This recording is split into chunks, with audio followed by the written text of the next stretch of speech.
Ferdi Sambo peluk Baradae dan minta ceritakan skenario polisi tembak polisi saat menghadapi Kapolri. Baradae alias Richard Eliezer Pudihang Lumiu sempat bertemu Ferdi Sambo sebelum menghadap Kapolri Jenderal Listio Sigit Prabowo. Dalam pertemuan itu, mantan Kadif Propam Polri itu meminta Richard untuk menerangkan kronologi versi rekayasa polisi tembak polisi.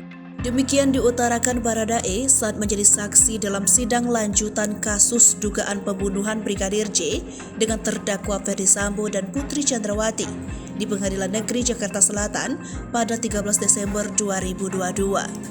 Fakta tersebut diungkap Richard bermula majelis hakim menanyakan perihal menghadap Kapolri usai pembunuhan Brigadir J. Saat itu, Richard pun mengaku sempat menghadap Kapolri saat dirinya ditahan di Makobrimob, Depok, Jawa Barat. Richard mengaku sempat bertemu Sambo sebelum menghadap Kapolri. Saat momen itu, Sambo meminta Richard untuk meyakini Kapolri memakai skenario polisi tembak polisi. Lantas majelis hakim pun menanyakan pihak yang menjembatani pertemuan Richard dengan Kapolri.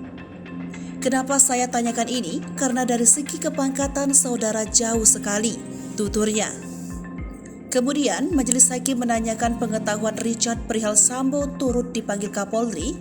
Hanya saja Richard mengaku tak tahu menahu perihal Sambo menghadap Kapolri.